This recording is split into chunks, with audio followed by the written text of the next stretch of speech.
On les croirait tout droit sortis d'un film de science-fiction et pourtant c'est déjà le présent. Ce soir avec vous, Franck Hédard, faisons connaissance avec les robots de l'entreprise américaine Boston Dynamics.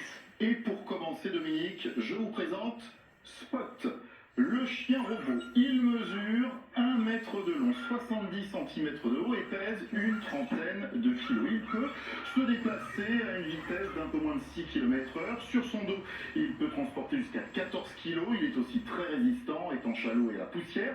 Il peut supporter des températures comprises entre moins 20 et 45 degrés. Alors ça c'est pour la fiche technique. Expliquez-nous maintenant à quoi il sert ce chien. On l'a vu garder des troupeaux de moutons en Nouvelle-Zélande, aider à des travaux forestiers au Japon, protéger des sites archéologiques à Pompéi, en Italie, être utilisé pour des missions avec la police de Los Angeles et de New York aux États-Unis, et mesurer les radiations à Tchernobyl en Ukraine. Ce sont que des exemples parmi d'autres. En fait, comme Spot est tout-terrain, équipé de caméras à 360 degrés, de micros télécommandés à distance, eh bien, il s'adapte facilement et évite de mettre l'homme en danger selon la situation. Vous teniez également ce soir, Franck, à nous présenter un autre robot de type humanoïde cette fois, son petit nom Atlas. Ouais, c'est bien ça, Dominique. 1,50 m, 89 kg.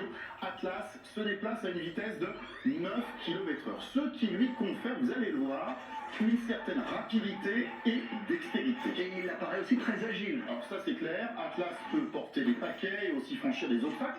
Et c'est ce qui le rend d'ailleurs particulièrement fascinant. Danser aussi, en le programmant, il pourrait réaliser à peu près n'importe quelle chorégraphie, aussi complexe soit-elle, comme celle que vous allez découvrir. Alors pas sûr qu'un robot, Dominique, qui danse soit très utile, mais ça veut dire qu'il est capable de gestes et de mouvements très complexes. C'est-à-dire quelle perspective à terme peut-on imaginer pour ces robots Atlas? Alors, ce robot humanoïde n'en est toujours qu'à la phase de développement, 10 ans après avoir été présenté pour la première fois au public. Mais à terme, il pourrait participer régulièrement à des opérations de recherche, de sauvetage, de catastrophes, aider sur un chantier. Et puis, cette technologie pourrait aussi être utilisée pour concevoir des exosquelettes.